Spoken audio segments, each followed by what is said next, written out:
იოანეს სახარების პირველი რამდენიმე მუხლი იესო ქრისტეს შესახებ ჭეშმარიტებათა გამონათებას ჰგავს. ეს ჭეშმარიტებანი საფუძველია იმისა, თუ რას ნიშნავს ვიცნობდეთ იესოს და გვწამდეს, რომ ისაა მხსნელი, რომელიც ყველა ადამიანს სჭირდება.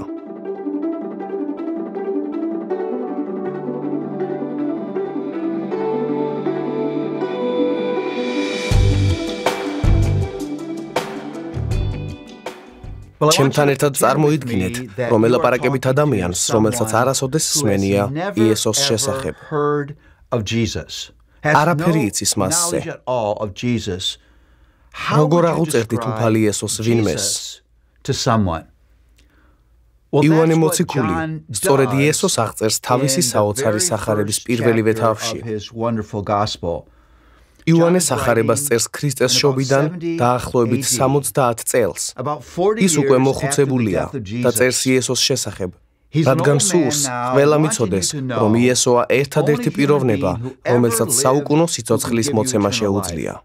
იოანეს სახარების პირველი რამდენიმე მუხლი იესო ქრისტეს შესახებ ჭეშმარიტებათა გამონათებას ჰგავს. ეს ჭეშმარიტებანი საფუძველია იმისა, თუ რას ნიშნავს ვიცნობდეთ იესოს და გვწამდეს, რომ ისაა მხსნელი, რომელიც ყველა ადამიანს სჭირდება. მინდა ჩემთან ერთად წაიკითხოთ ყველაზე მნიშვნელოვანი შესავალი წინადადება, რომელიც კი ოდესმე დაწერილა. დასაწყისში იყო სიტყვა და სიტყვა იყო ღმერთთან და სიტყვა იყო ღმერთი. ის იყო დასაწყისში ღმერთთან.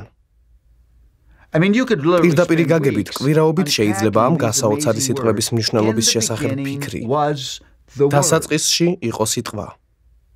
ეს სიტყვები ბიბლიის პირველ ორ სიტყვას ეხმიანება. დასაწყისში ღმერთმა.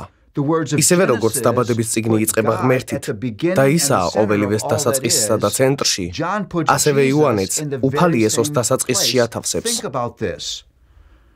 დაფიქრდით, იესო უბრალო წყვილის ოჯახში დაიბადა, ბეთლემის ერთ-ერთ გომურში, გაიზარდა დურგლის ოჯახში. ჭამდა, სვამდა და ეძინა ყველა სხვა ახალგაზრდა კაცის მსგავსად, რომელთან ლაპარაკი, შეხება და რომლის ხმის მოსმენაც სრულიად შესაძლებელი იყო. თუმცა ის წარმოუდგენლად მეტი იყო, ვიდრე ჩვეულებრივი ადამიანი. ყველა სხვა ადამიანისგან განსხვავებით, რომელსაც კი ოდესმე უცხოვრია ამ ქვეყნად, იესო ყოველივეს დასაწყისამდე არსებობდა, რაც კი არსებობს. დაფიქრდით ამის შესახებ. თუ კი იესო იყო დასაწყისში, ეს იმას ნიშნავს, რომ ის არსებობდა დასაწყისამდე. ეს კი ნიშნავს იმას, რომ ის მარადისობაში არსებობდა მანამ, სანამ შეიქმნებოდა ცა, დედამიწა და ყოველივე, რაც მათშია. ეს იესოა. ის წარმოუდგენლად უფრო მეტია, ვიდრე უბრალოდ კარგი პიროვნება, ან და ბრძენი მოძღვარი. იოანე მოციქული თავისი სახარების დასაწყისიდანვე ადგილს არტოვებს ნეიტრალიტეტისთვის, როცა საქმე იესოს ეხება.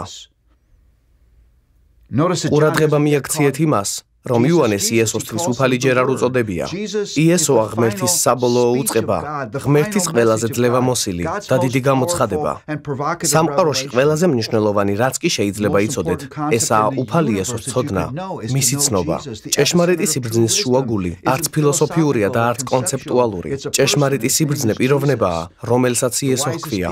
ამ ქვეყნად ყველაზე ბრძენნი, იმიტომ კი არ არიან ბრძენნი, რომ ესმით მეცნიერება, ფილოსოფია, ისტორია, მედიცინა, ფსიქოლოგია, არამედ იმიტომ, რომ მათ შეიცნეს იესო, უყვართ და ემსახურებიან მას. თუმცა იოანე ამით არ ასრულებს იესოს გამაოგნებელ აღწერილობას. მას სურს ყველამ ზუსტად იცოდეს, რომ იესო არა მხოლოდ იყო ღმერთთან, არამედ რომ ის ღმერთია. არ ვიცი სხვანაირად როგორ ვთქვა ეს და ამიტომ ასე ვიტყვი. იესო ღმერთია ისევე, როგორც ღმერთია ღმერთი. ვიცნობდეთ ღმერთს, ნიშნავს ვიცნობდეთ იესოს. გვიყვარდეს ღმერთი, ნიშნავს გვიყვარდეს იესო. ვემსახურებოდეთ ღმერთს, ნიშნავს ვემსახურებოდეთ იესოს. ისინი ერთსა და იმავე ბუნებაში არსებობენ და განუყოფელ ერთობაში არიან. ვერ იტყვით არ მომწონს ძველი აღთქმის ღმერთი, მე იესო მომწონს, რადგან ისინი განუყოფელია. ეს გასაოცარი სიტყვები, რომლებიც აღწერს უფალი იესოს, ჩაწერილი და შემონახულია ჩვენთვის, რადგან ღმერთს ვუყვარვართ. დაევიცხოვროთ იესოსთან ერთად და ვგრძნობდეთ, როგორ გვჭირდება იგი და იმისით განსაზღვრავდეთ ყველაფერს, რაც გვსურს, რასაც ვამბობთ ან ვფიქრობთ.